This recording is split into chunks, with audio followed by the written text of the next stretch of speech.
Okay, hi, I'm Stan Miller.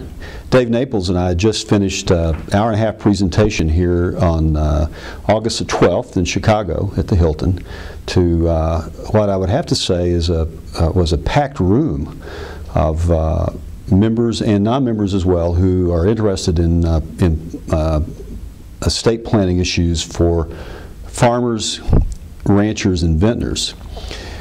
There is, I think, a couple of really good reasons why we've had a significant increase in attendance to this program, and overall in WealthCounsel an increase in interest in the area of planning for farmers, ranchers, and vintners.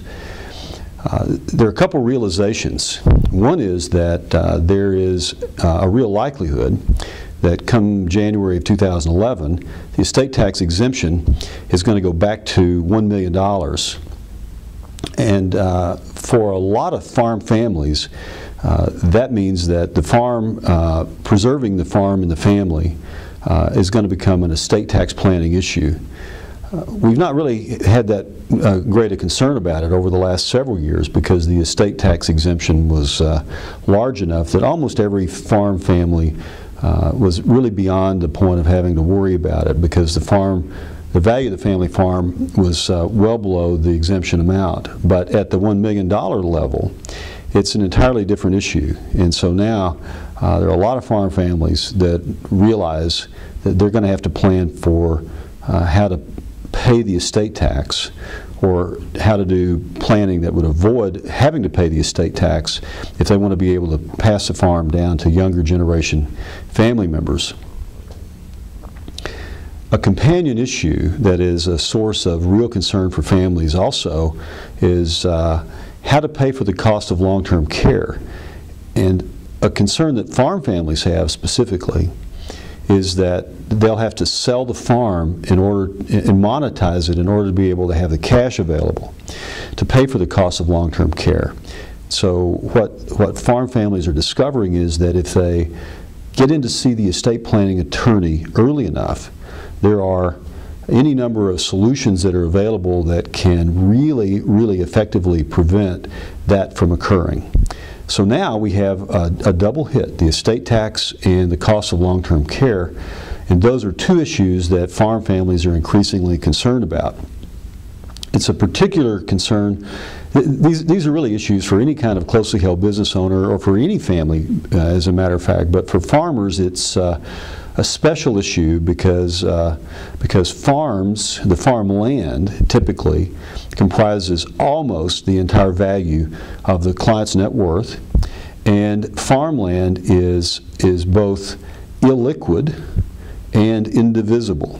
It's really difficult to divide a farm into smaller parts and preserve its value. Certainly to be able to preserve its value as an enterprise that has the ability to allow the farm to continue to function as an ongoing business enterprise.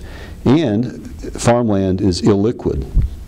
It's really difficult to sell farmland, and even if it's possible to sell it, the farm family typically does not want to sell the farmland because it has such emotional resonance within the family. The residence is there, the children grew up there. It's not it's not just a means of livelihood, it is an entire lifestyle that's represented by this land. And so families typically want to do what they can to keep the land in the family. Today, in the session that we just completed here at the Hilton, Dave Naples spent a lot of time talking about Code Section 6166, which provides a way of stretching out the payment of the estate tax. He talked about 2032A, which is a very common provision that's used in farm planning to provide for a reduction in the value of the farm, provided that there is a qualified heir to take over and run the farm as an ongoing operation for a number of years after the death of the client. We talked about some other strategies to take larger farming operations and eliminate the estate tax. We talked about using life insurance as a tool to provide liquidity when the tax couldn't be avoided. And we spent some time talking about long-term care and other solutions to deal with the problem of managing the cost of long-term care. And so all those issues were addressed and will continue to be addressed by WealthCounsel and by WealthCounsel members in collaboration with our members.